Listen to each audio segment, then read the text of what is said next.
to the camera. Marjan, you look perfect, and we're live. Oh, good. Hello. Yes, great. Hi, hi. So, students, I wanted to introduce you to Marjan Ghara. I hope I said your name right. Yes. Okay, good. And we met several years ago as you were introducing Biblionasium to the world, and I think we met at ISTE that year, maybe a little Yes. bit before that. Yes. And then the ALA. At ALA when you won that big award. Yes. And so I wanted my students to meet you for several reasons. One, because I think Biblionasium is a platform that they're really going to want to introduce to their learners from K to, let's say, what, 6 or 7? 8. K to 8. Because they probably already have a Destiny OPAC, and they're probably going to want to understand the integration features and how cool that's going to be, or that is already.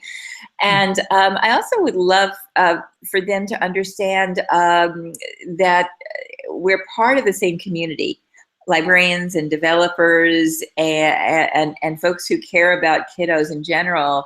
This is all about relationships. It's all about communication and conversations. So those are some of the things I'd like to cover. But Marjan, why don't you get started and tell us a little bit about the Biblionasium story, and it may be a little bit about your own story, I suspect. Sure. Thank you. Thank you, Joyce. I'm really delighted to be talking to you and to your students. I feel very honored to be part of this community. My personal background is I'm a technologist. I started my career at a tech startup. My last position was at a tech startup. And then I had 2 kids who I was trying to raise as readers. And it was easy when I was reading them picture books, but when they started reading on their own, it was a challenge for me to find books to continuously keep them engaged. And from my personal experience, I always found that reading is something that you need to kind of create a habit out of. So it's not about reading just one book, it's about the habit of reading. And the reason this platform is called Biblionasium is because we consider reading to be like a sport. So just like a sport, you have to set goals, you have to practice, you have to have discipline, and that's how you get results. So what I wanted to do is to kind of have a flow of books. And I was searching online for, Scholastic's top 100 books, Newbery Award winners. I have a son, I have a daughter, they had different interests. So I found that the best recommendations actually ended up coming from the school. So from the teacher and from the librarian. And it made a lot of sense because they're the ones who have an encyclopedic knowledge of the books, and they also know your kids. So they know what is their reading interest, what is their reading level. So I used to ask for reading lists when it was summer or a long break. And one year we had a list, and we put it on the refrigerator, and then the list fell, and we lost the list, and then we found the list, and then it occurred to me that this list should be online.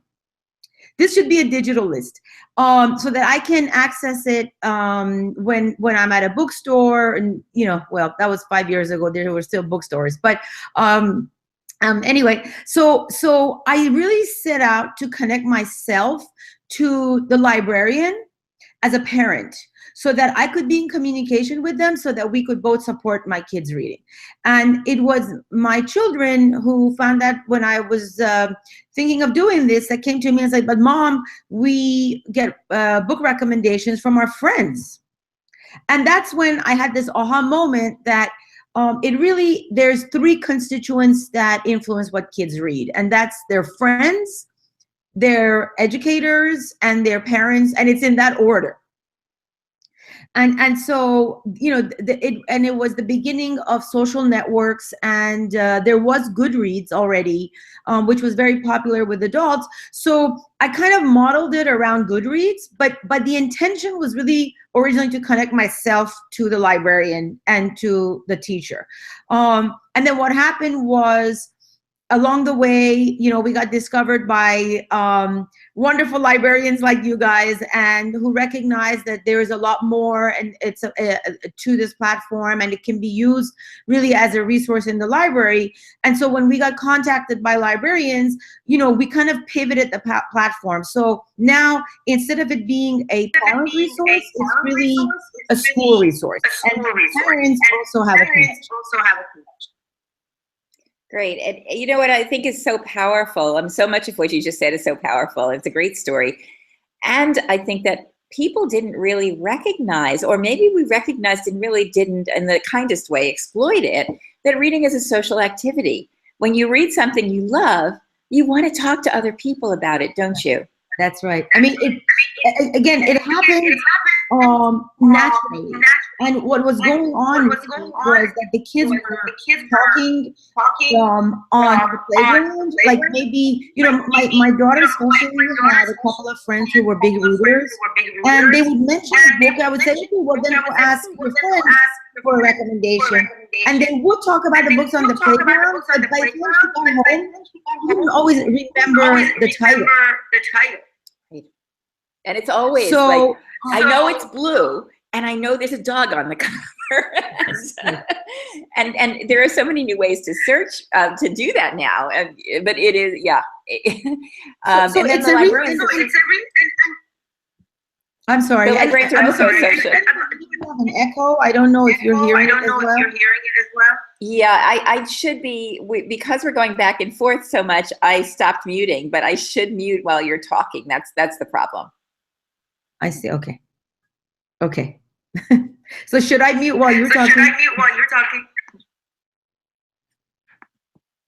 Yes. unless the dialogue is going blah, blah, blah, like it just was. So, but that's okay. Yeah. So the other thing I want to make sure that our students know is that there's a bit of a journey for folks who are developing software for children that is a lot more challenging than developing software for people who are over 13. And we in the schools really need to consider what we're introducing, and you, on the other end of that, have to go through some hoops. Can you talk a little bit about that process? Sure. So the biggest challenge, obviously, is the privacy issues. Privacy and security issues. Obviously, there's a lot of regulation around it. COPPA, Children's Online Privacy Protection Act, there's FERPA into the schools. So anytime you have any kind of digital interaction with children, you are subject to these regulations. It's about what data you collect, how you collect it, what you do with the data. And in addition, it's about when it's a social platform, it's about how kids interact with each other. What can they do online amongst themselves? So one of the big challenges was, we added a function for the kids to write reviews, but whenever you give kids the option to write open text, it has to be monitored, because, again, you have no control over what they're writing. They could be bullying each other using your platform. They could be exchanging, addresses or private information. So really, it is a challenge to be able to provide all the functionality that you want to provide, and yet secure the platform and make sure that the data is kept private. But what we ended up doing is, we are working with an outside COPPA agency. They not only advise us on the features, so whenever we add a feature, we check with them. They look at it from different perspectives. They know the regulation, and then they tell us, well, in this instance, you need to do that or whatnot. And then they regularly audit the site. So that's one big challenge of providing apps for kids, especially younger kids. The other challenge is the actual interface. So when the age group that we interact with is from 6 to about 13, and that's a really wide range. So you have first graders and you could have seventh graders. We started with the website. And I mean, I can go and show you the old mascot that we had, because we are a gymnasium for books, biblionasium. We also had a coach called Chip Manzi. And he initially started with buck teeth and like a big looking monkey. But we were getting emails from teachers and librarians that my fifth graders don't want to use the site because they think it's for younger students. So it was a challenge for us to kind of create an interface that would be appealing to a large group of kids. And one of the things that I personally found when I was looking back then on the apps that my children were starting to use was that it was really designed by adults for adults, but intended for use for kids. So if you're familiar with some of the older platforms, the interface is really not as child friendly. The newer ones are. So as the industry is evolved and is developing, people are getting a hang of it. And you know, as there's more digital apps coming into schools, and that really has exploded in the last, I think, 2 years. You see how it's a lot more colorful. It's a lot more engaging. Kids, and I think it started from the game culture because the kids got introduced to mobile apps and digital apps by playing games, and that interface was clearly designed to engage kids. So the education apps kind of were lagging behind that from an interface perspective, but I think most of the apps you see now are very, very child friendly. But again, the challenge is depending on the age range. You want to make sure you're covering, you know, your younger kids as well as not really turning off your, you know, middle schoolers. That is a big challenge, and it seems like you've got that down. So now the other message from this is that students can feel comfortable recommending Biblionasium to the IT department or the school administration, especially if that group of people has been very reluctant to trust other platforms. You've got everything that you need behind you to make librarians feel very comfortable saying Biblionasium is definitely something we could use without any worries here. Right. Yeah. I mean, we've gone a little bit overboard also, really, in locking it down. But it's better to be safe than sorry. Okay, so what I want to do is kind of make sure people understand how wonderful Biblionasium is. And so I wondered if you could maybe share your favorite features, and then maybe we can talk a little bit about how what the new integration with Destiny means. Sure. So I kind of when I introduce Biblionasium, I say that it's like Goodreads on steroids because it has all the main features of Goodreads, but it is very child friendly, and I can log in and show you. So there's a bookshelf, and you can add books to your shelf. You tag them as your favorite books, the ones you want to read, the ones that you've read. Kids can rate, recommend, and review books. Again, the sharing part of it is controlled, and the settings are set by the educators. So if they have it's a small group and they kind of, it's an older group, you might want to share the reviews and recommendations without a prior oversight.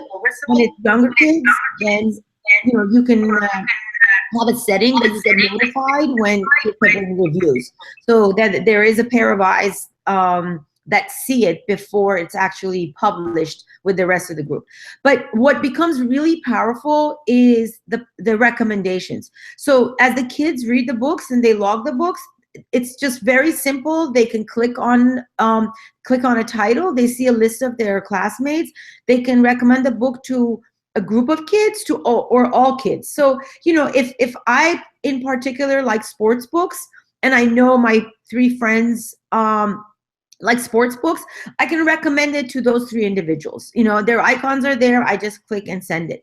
And all the anecdotal evidence plus the research shows that kids are more likely to read a book that is recommended by a friend than anything else. So that's one really important aspect of the site.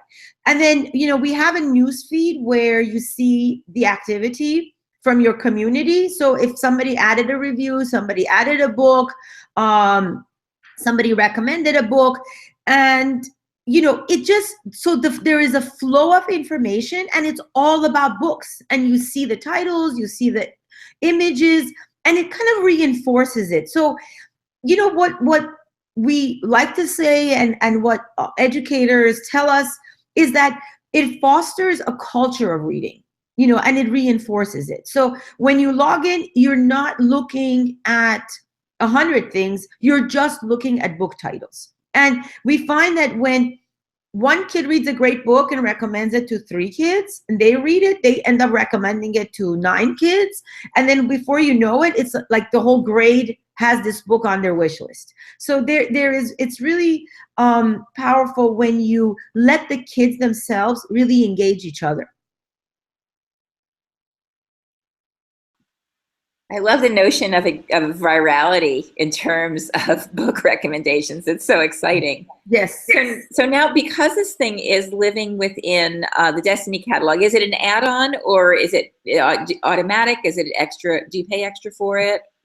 So what we have done with Destiny, and the reason we are integrated with Destiny is because we had a lot of librarians who contacted us and who contacted Follett and said, we're using Destiny in the library, the kids are using Biblionasium. Is there a way for the kids to know what are the books that exist in their library? So it made a lot of sense. So this first integration allows us to do a single sign-on, so the kids can sign into Biblionasium once they're signed into Destiny. So they sign into Destiny, there is a link to Biblionasium, and they jump to Biblionasium. It's an automatic sign-in. So the one feature is the single sign-on. The second feature is that we are linked to the local school library. So as the kids search for books on our website, the books that actually exist in their library show up with the status.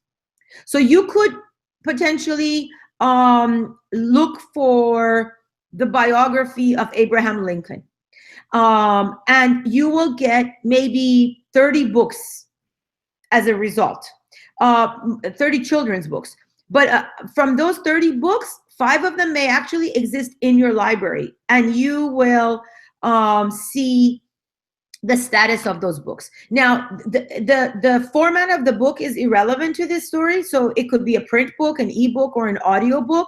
What we're doing is really matching the title and just letting you know that this particular book exists in your school library. One of the things that we're going to be adding, because I was actually talking to a librarian earlier today who said, can you show the kids the format of the book so they know that this book is an ebook or an audio book or a print book? So the answer to that, always from a technical standpoint, is yes. So there's very little that we cannot do with technology. For us, from our perspective, is a question of priority. So we take the advice, and we take the feature requests, and then we schedule them for releases. The kids can use them across multiple devices. You can use them on a computer with a browser. It is mobile compatible, so you can use it on mobile devices as well. That's such a great way to go. I mean, the idea of having so many different silos in which to look for and actually find books. Here, you find a book, and then you figure out whether I can immediately get it. And I imagine, and then if you're already in Destiny and it's an ebook, or if you're on your tablet, you open it directly. Absolutely. The other thing that we do, which I think is valuable for librarians and the teachers, is that as the kids add books to their shelves, they add books to their wish list. Their teachers, librarians, they can run reports that show them of the books that are on the wish list, which ones are actually in the library and which ones are not. So for example, if there's a new title out, and it could be Dork Diaries, it might not be the latest Newbery winner. It could actually be the Dork Diary that is going around and it's viral. You'll be able to see that this book is on maybe 25 wish lists. And that, and there is no copies in your library, or there is a copy in your library, but a particular book could be on 50 wish lists. So it can help with the curation. The other thing it does, and this is another feature, is that if you have, for example, either reluctant readers, you have advanced readers, and they're looking for book recommendations, you can easily look on the bookshelf and see what is this child's favorite titles. So if it's a reluctant reader and they only like graphic novels, well, that's very evident when you look at their shelf, and you can search on your library and see what are the graphic novel books that exist in your library to recommend to this child. Or advanced readers, the other thing we can do on the site is that you have access to all the kids, but you can easily select a subgroup of kids. So if you want to recommend nonfiction to a group that likes airplanes, you can send a recommendation to those particular kids. So by having that information, and it's really just easy to look and to see, and the reports are very simple. Plus we export them to Excel. So you can sort in Excel, you can sort by title, you can sort by ISBN, you can sort by student name, and and for example, you can have an export of all the books that are on the kids' wish lists, and you can sort it by the title, author, or ISBN. So one of the things that, again, this librarian was asking me today is, can he get a notification every time there is a book that's added to the wish list?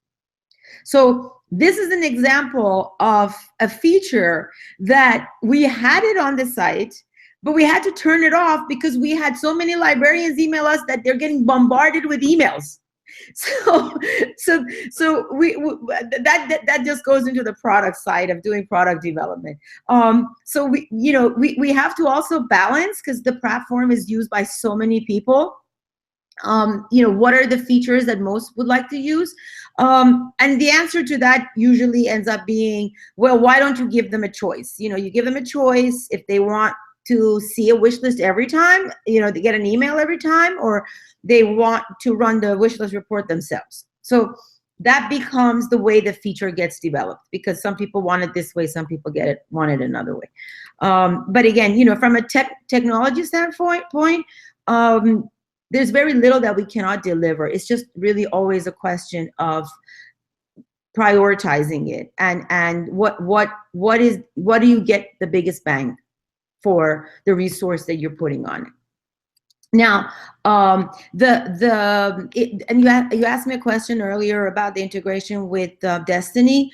The integrated version with Destiny, there is a subscription fee to it, but it's very nominal. It's it's so low, I don't even want to say it. But we do have to be able to sustain the platform and pay for the hosting costs and pay for the development. So there is a free version, but the integrated with Destiny does have a subscription fee. So I just wondered, because you were talking about collection development as one benefit of having these wish lists and things pop up.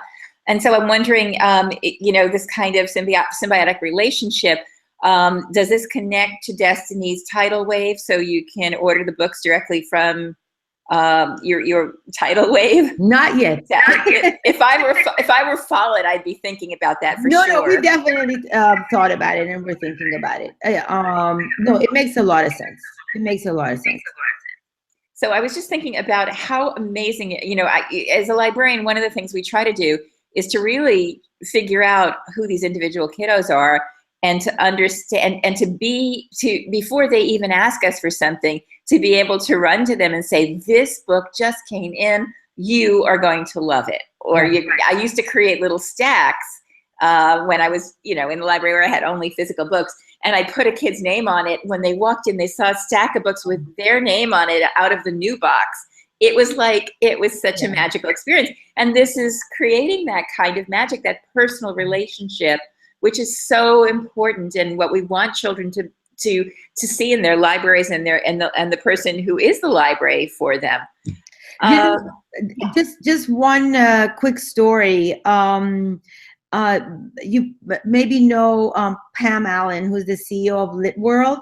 I was demonstrating Biblionasium to Pam, and she said something.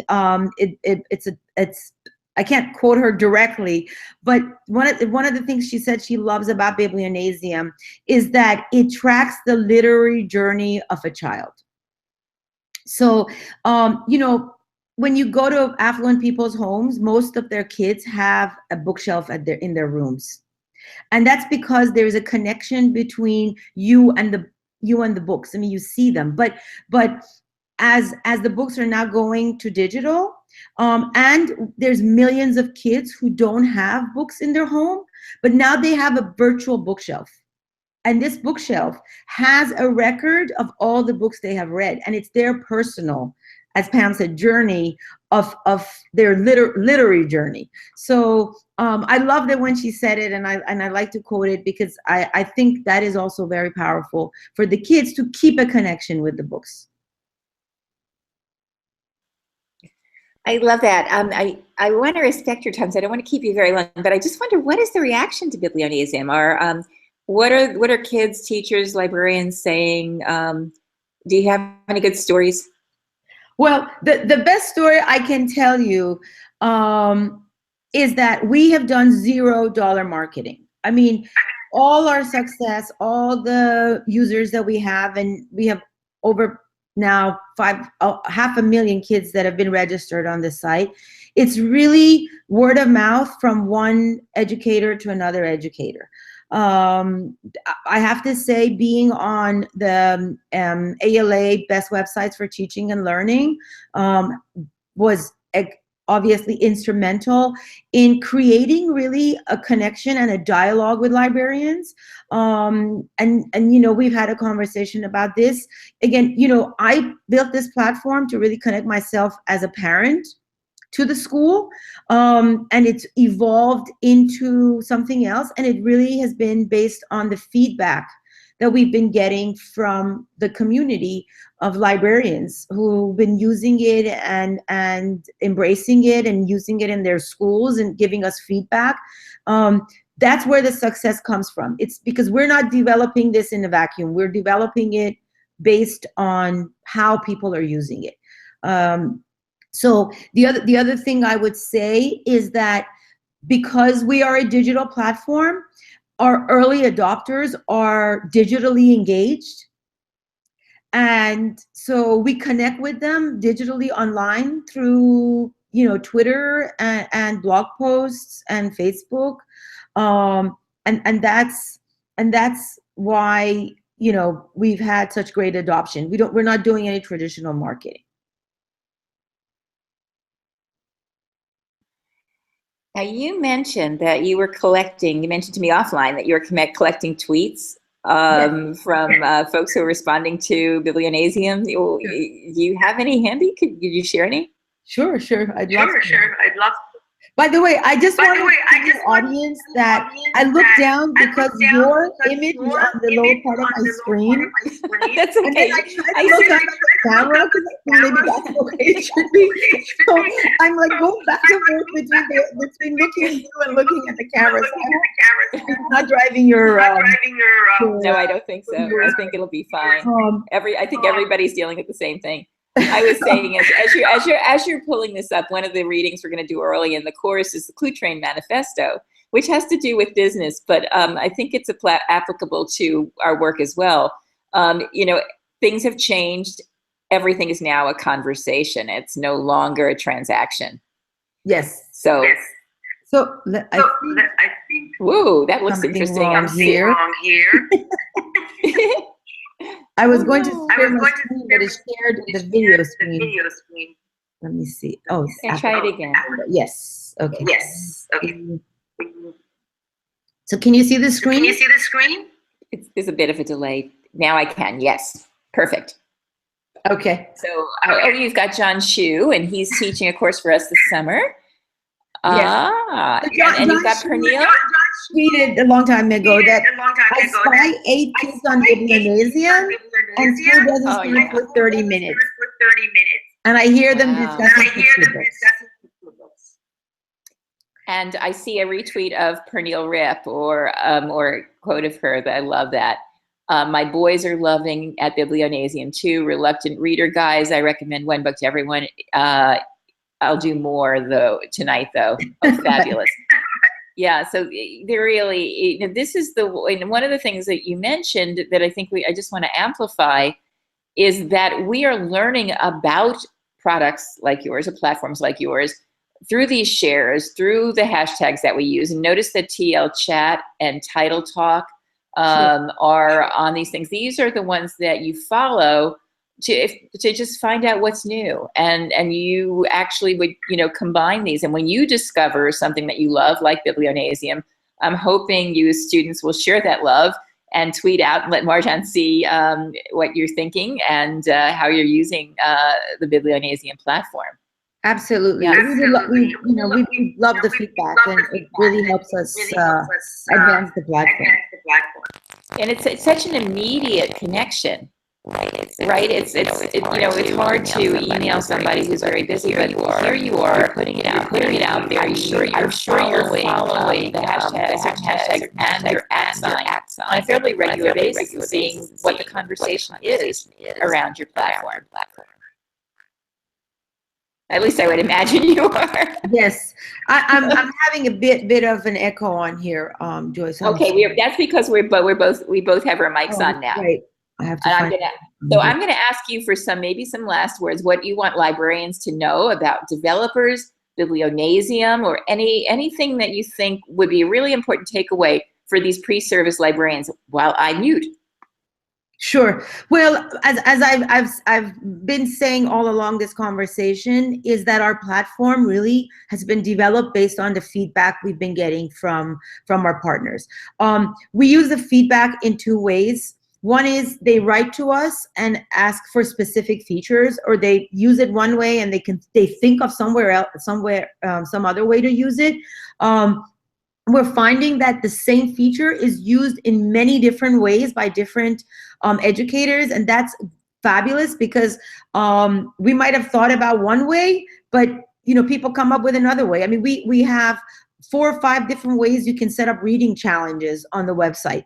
But we've had a lot of librarians who run statewide reading books write us and say, you know what, I want a challenge where I can specify 20 books and I want the kids to read 10 of them. So that evolved into a feature called, you can read X out of Y number of books, which is actually going to be delivered tomorrow. So when we get these requests in, again, we prioritize them depending on how many people are asking for the feature. The other thing it helps us when we get feedback is if they write us and say, how do I do this? Or where do I find this feature? If we have like 4 or 5 people email us and say, where do I find this feature? We know that we have not designed this properly and that we need to redo the design. So it is very critical for us to hear back from the community of how they're using it, so we can share with everybody else what is not working and what is it that they like to do. So I really encourage you to be in communication with those apps that you see potential for. I can't guarantee that everybody's as responsive as we are, because I like to think that we are very responsive, but that's where our success has come from. And when we deliver, they share it. So that's my biggest advice. And of course, again, the technology, exists. I find the biggest challenge for us as developers and for the educators in using this technology really is the login. I don't know if you're finding that as well. So the single sign-on, that's why that is such a critical feature.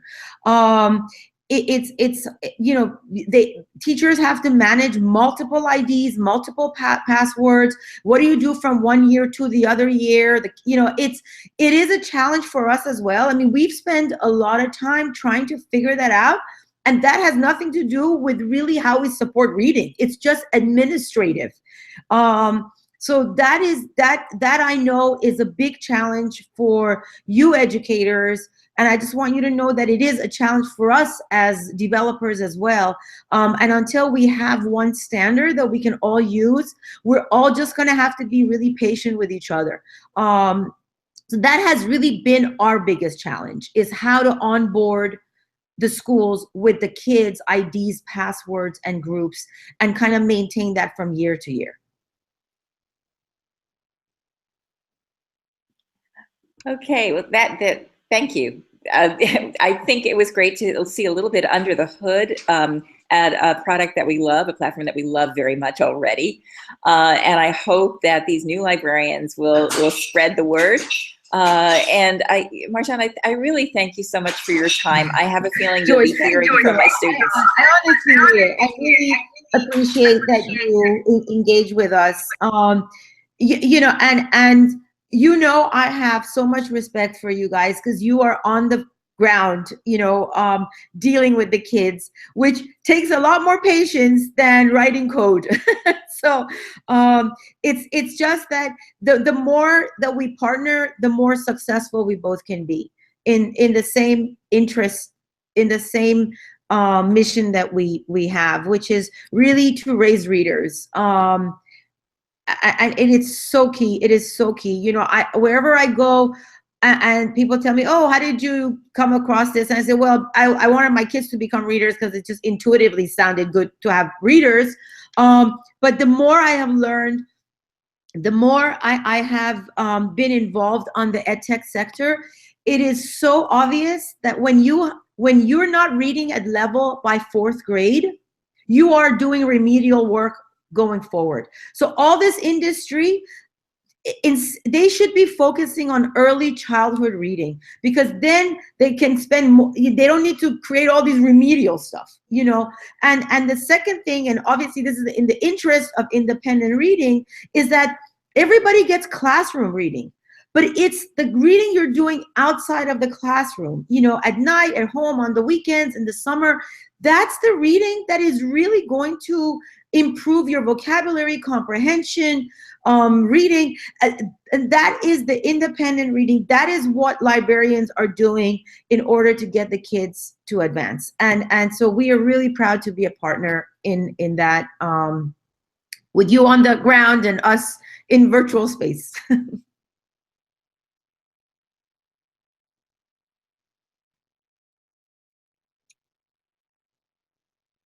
I think you're on mute. I know.